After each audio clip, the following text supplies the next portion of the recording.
Hello friends, welcome to Jasnith channel. இன்னைக்கு நம்ம வீடியோவில் தமிழ் சினிமாவோட 2 மாஸ் டைரக்டர்ஸ், அதாவது லிங்குசாமி அப்புறம் ஏஆர் முருகதாஸ், ஒரு மேடையில் தளபதி விஜய் பற்றியும் கவிதைகள் பற்றியும் எவ்வளவு சுவாரஸ்யமாக பேசியிருக்காங்கன்னு தான் பார்க்க போகிறோம்.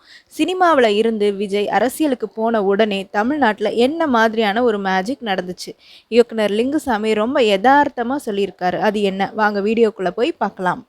கவிக்கோ நினைவாக நடந்த ஹைக்கூ கவிதை திருவிழாவில் பேசின லிங்குசாமி அவர்கள் தளபதி விஜயோட அரசியல் வருகை மற்றும் அவரோட வெற்றியை பற்றி ஒரு செம்ம பாயிண்ட் சொன்னார். அவர் என்ன சொன்னாருன்னா, விஜய் சார் சினிமாவை விட்டுட்டு அரசியலுக்கு போயிட்டாருன்னு எல்லாரும் நினச்சிட்டாங்க. ஆனால் உண்மை என்னன்னா, அவர் அரசியலுக்கு போன உடனே தமிழ்நாட்டு ஜனங்க எல்லாரும் அரசியலுக்குள்ளே வந்துட்டாங்க. சட்டசபை நடக்கிறதெல்லாம் நம்ம டிவியில் சும்மா கூட பார்க்க மாட்டோம். ஆனால் அங்கே நம்ம சூப்பர் ஸ்டார் விஜய் உட்கார்ந்துருக்கிறதுனால இன்னைக்கு எல்லோரும் டிவியை ஆவலாக பார்க்க ஆரம்பிச்சிட்டாங்க.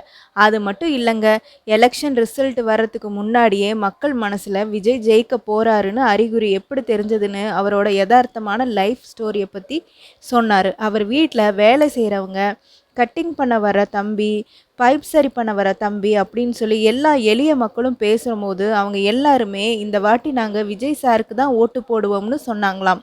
அப்போவே ஏதோ ஒரு மேஜிக் நடக்க போகுது அப்படின்னு லிங்குசாமி கணிச்சிருக்காரு.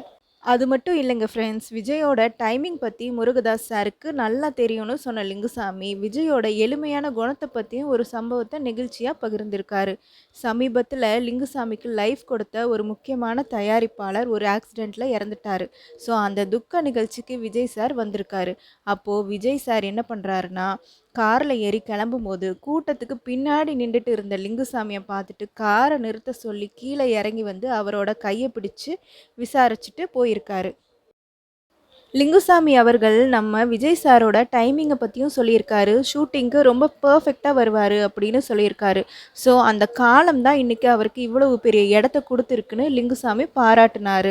ஸோ அது மட்டும் இல்லைங்க, லிங்குசாமியை தொடர்ந்து மேடைக்கு வந்த நம்ம துப்பாக்கி, கத்தி படங்களோட இயக்குனர் ஏஆர் முருகதாஸ் லிங்குசாமியை பற்றி செம்ம க்யூட்டாக ஒரு விளக்கமும் கொடுத்துருக்காரு. ஸோ அது என்னங்கிறத வாங்க பார்க்கலாம். லிங்குசாமியை தூரத்துலேருந்து பார்த்தா தாங்க ஒரு இயக்குனராக தெரிவார். கொஞ்சம் கிட்ட போய் பார்த்தா கவிஞராக தெரிவார். இன்னும் ஆழமாக போய் பார்த்தா தான் அவர் எவ்வளோ பெரிய மனிதாபிமானம் உள்ளவர்னு புரியும் அப்படின்னு அதுக்கு ஒரு உதாரணமும் சொன்னார். கொரோனா செகண்ட் வேவ் டைமில் இயக்குனர் வசந்தபாலன் உயிருக்கே ஆபத்தான நிலையில் ஐசியூவில் இருந்தாராம். யாரும் உள்ளே போய் பார்க்க கூட பயந்த மாதிரி இருந்தப்போ உயிரை பற்றி கவலைப்படாமல் நேராக உள்ளே போய் வசந்தபாலனை மீட்டெடுத்ததே நம்ம லிங்குசாமி தான் அப்படின்னு நம்ம முருகதாஸ் அவர்கள் சொல்லியிருக்காரு. ஸோ அதே போல் லிங்குசாமி எழுதின கவிதைகள்லையே முருகதாஸ் சாருக்கு ரொம்ப பிடிச்ச கவிதை எது தெரியுமா? ஆசையாய் வாங்கினேன் புத்தன் சிலையை என்ற கவிதை தான். ஆசையே இருக்கக்கூடாதுன்னு சொன்ன புத்தரோட சிலையையே ஒருத்தன் ஆசைப்பட்டு வாங்குறானா, அந்த முரண்பாட்டை அழகாக சொல்லியிருக்கணும்னு முருகதாஸ் ரசித்து பேசினார். ஸோ பார்த்தீங்களா ஃப்ரெண்ட்ஸ், சினிமாவில் மாஸ் காட்டுற நம்ம இயக்குனர்களுக்குள்ள இவ்வளவு அழகான கவிதை, மனசு, தளபதி விஜய் மேலே எவ்வளோ பெரிய மரியாதையும் இருக்குங்கிறது கேட்கவே ரொம்ப சூப்பராக இருக்குதுல்ல. இந்த வீடியோ உங்களுக்கு பிடிச்சிருந்தா லைக் பண்ணுங்கள், ஷேர் பண்ணுங்கள், மறக்காமல் நம்ம சேனலையும் சப்ஸ்கிரைப் பண்ணுங்கள். ஸோ தேங்க்யூ ஃபார் வாட்சிங்.